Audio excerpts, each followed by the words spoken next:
Well, welcome back, my friends all, to another rousing rendition of Choir Boys Outdoors. A half-breed blades medium infantry knife in D2. Now, what I want to show you there is the Kydex sheath. They did an amazing job. Guys, listen. A lot of people talk a lot of shit about D2, and okay, I get it, whatever. But here's the truth. I don't know that there's a company on this planet that does D2 better than half-breed blades. They've got it down. They've got their heat treat down. It's spot on. I'm digging it. This is the medium infantry knife, spear point. Now, we did a medium infantry knife that was the TANTO that performed amazingly well. Does this one do the same thing? Well, spoiler alert, it's pretty damn good. Now, as always, I like to bring up, guys, Half-Breed sent me this knife as a review sample. That being the case, we always go harder on the knives that are sent to us for samples. We have to, right? Well, yeah, you're right, Scab, as usual. Let's go over some specs. Now, I'm going to pull the specs as we go. The one thing that I did not do, that I will do, is I'll get a weight and I'll pin it just as soon as the video posts, okay? I already started the narration, and I'm not stopping again. Megatron will kill me. Here's the deal. Here's the deal. The overall length is right at, now we're going to go from tip to the pommel that'll knock your head off. It's about 11 5/8 overall. You've got a 7-inch blade with a 6-inch cutting surface. It's what it looks like. Yeah, about 6 inches of cutting surface there. It is partially plain, partially serrated. The top half is not sharpened. It is thinner, all right? So it does go down to a taper for puncturing. And you can see there as we open up stabbing the tire, it is a hell of a stabber. Now, here's the deal. Now that I've got both of these reviews done, I may send them up to WC Review to Will to check out. He's been wanting to. I might see if he wants to get a couple videos in on them. Before I do that, though, I'm going to throw out a ton of shorts just showing you the toughness of the blade. The thickness, the blade stock, let me find me a good spot to pull it here. Looks like it's right at 3/16. It is. It's right at 3/16. I'm pulling that. Now, your handle length, the G10 is 4 inches. The inner grip on this knife is actually right at 4 inches, but the way the pommel's made, you can put your pinky there, it goes to 4 1/4. So realistically, just about any hand in the world can grip this. It feels amazing. The handle thickness, which I find is very important, is right at 5/8 thick. So it gives you a little bit of a palm swell. It is kind of that waffled G10 that I really like. The whole knife's blacked out. It's got two nice fullers down the middle. There are a couple of different lashing points on the blade. Let me just say this. I'm not arguing with anybody about the weakness. We baton this knife in this video through some of that box store petrified hardwood, and I'm going to do more of that. If the heat treat's on, it's not going to make it any weaker, all right? It's just not. But I'm not here to argue that because there's people, know-it-alls that'll argue with you all day. I'm not doing it. The thing that I love about this knife is twofold. One, I love the overall toughness. Anything to do with half-breed blades, yes, send it, please. I would review every single thing they got. I was talking to Kirk about that today. We were over at the studio, and you can see that, and you can hear him in the background some.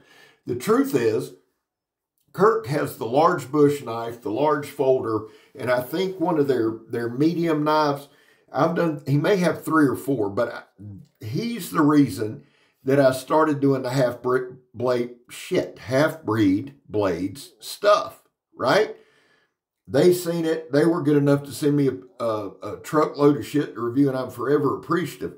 But whether it's Kirk's stuff or it's whether what they sent, we're always able to go a little harder on it, or a lot harder on it. The stuff stands up. It's really well done. Now, the medium infantry knife, TANTO, was in K340. They did an amazing job, but their D2 and their K110, they knock it out of the park. The D2 feels a little heavier in hand. I'll tell you what I'll do. I'll post the weight to both knives I'll pin it, or I'll put it in the description. I'll pin it. That would be better. And then in the description, I'm going to post several of the videos that I've already done from them, so you can check them out. We've done a large breaching axe. We've done a compact field knife. We've done 2 medium infantry knives now. We've done a large, their large folder, which is a damn tank. We've done one of their large knives. So there's 6 or 7. I'll try to put as many videos in the description as I can. Just give me some time on that, please. The video will post, I believe it's April 7th. It'll post tonight. But if I don't have them all up, just be patient with me. I will. Or type in Choir Boys, how I spell it, half-breed blades, and the whole damn thing should pop up. Back to this knife. We decided, Kirk and I decided, we wanted to go extra on the batani because of the extra lashing point, because of some of the issues and rumors surrounding D2. We just wanted to hammer down on the knife. Big shout out to What's the Point EDC. This is a baton made by Frank at What's the Point EDC. I love that guy. Go check him out. He keeps me in batons, which here in Florida, if I don't get them, the weather does. So thank you for that. When we do these style knives, guys, I realize this is a combat utility knife. I get it. There's very little that I can do in the way of knife fighting. One, this will be hard for a lot of people to believe, even though I've been cut and been stabbed, I'm not a knife fighter and don't intend to be one, right? So what you're going to see mostly from me and my channel is simply this: actual use, bushcraft, industrial. We mix all of it. I'm not a bushcraft channel, never claimed to be, and not going to claim to be. I am a channel that loves blades. So we're blessed we can do some industrial type stuff. I'll probably take both of them with me tomorrow, stab a few more tires. Here's the thing with the stabbing tires, okay? It's fun as hell. It stresses the edge, but it also tells you about the grip, like with the handle, there's no slip. These handle scales from Half Breed are insanely well done. That waffled texture, you'll notice I didn't stab with a glove today. I didn't need to. My hand locks in. Now, I will do some stabbing in some shorts this week. Just to remind everybody, I am going to Blackie's, so we're going to post today, tomorrow, Tuesday, Wednesday, probably Thursday, take Friday, Saturday off, and then be back Sunday. I know that breaks everybody's heart, but we're going to hammer down when we get back. I may try to take one of these blades. I know I'm taking the compact field knife with me. Why? Because they stand up. It's a quality knife that stands up to the test. Now, we wanted to do a little chopping, and what I was going to say about the combat utility stuff, guys, is this, okay? We're going to test the utility. We're going to test the overall versatility. So we know it slices, and I know that if it come down to, if I need to stab, it'll end you. It would end anybody I needed to end with it. I mean, point blank period, and probably do so without coming out of my hand, even if a muscle tightened up around it. So from the combat aspect of it, I think we're okay. It has a pommel on it that's pointed, and while it is pointed, it doesn't get in your way when you draw it. Now, it's a great Kydex sheath. I happen to put the Tech Lock on it. I like a Tech Lock. It rides higher up on my hip. It's easier for me to deploy. But the pommel does not get in my way. It is conducive for striking, and it has a hole there if you wanted to put a lanyard hole, or again, you have several different lashing points. We've come to the point in the video, guys, that's very, very important to me, and that's simply this. Guys, there was a time in this country where 22 vets a day took their own lives. Now, stats are everywhere, right? The number's between 15 and 29. That's why on this channel, we focus on the number 0. Anything over 0 is simply unacceptable. Vets, we love you. You have a place here. Guys, I back the blue. I get comments almost daily, and I understand it.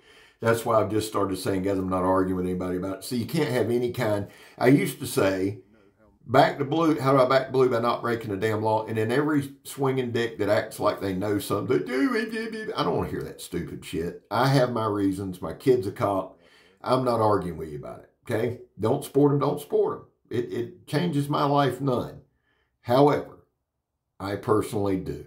Finally, if you are an addict, never quit quitting. Now, ended at a good point. We're going to do a little tip testing here. And again, guys, listen to me. This is something that's new for me. So we're learning as we go. We're going to go side to side. That is a piece of oak. It's hard as a brick bat. So it's a good test. I'm still learning the amount of force to give.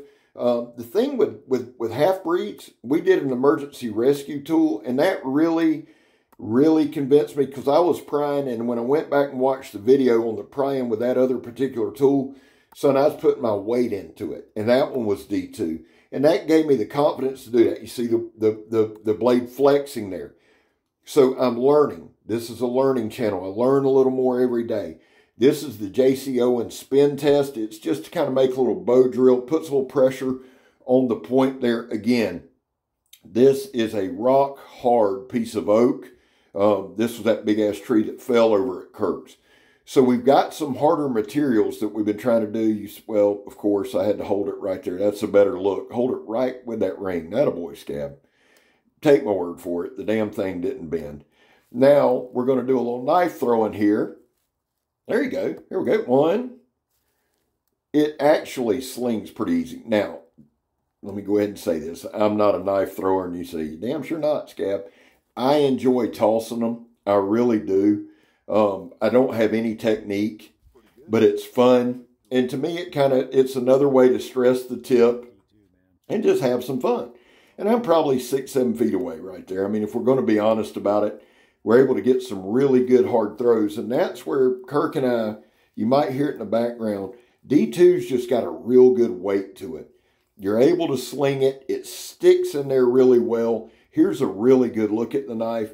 Dude, it's just a beautiful, beautiful, deadly work of art. And I am always appreciative. And thank you again to Half-Breed Blades, man. Look forward to the future. Now, I do have a battle axe from them, which is more of a self-offense type axe. There's old Megatron and Lola in the background. That'll be coming to the channel soon. I'm going to start flooding it up with some shorts. Now that I've worked my way through the knives, we've seen the toughness of the knives. We're going to start messing around with the sharpness. Are they easy to sharpen back? We're going to check all that out. Guys, I love y'all. Have a great week. The medium infantry combat knife from Half-Breed Blades and D2. Hell of a knife. Listen, I'm Scab. You're not. I'm gone, son. Love y'all.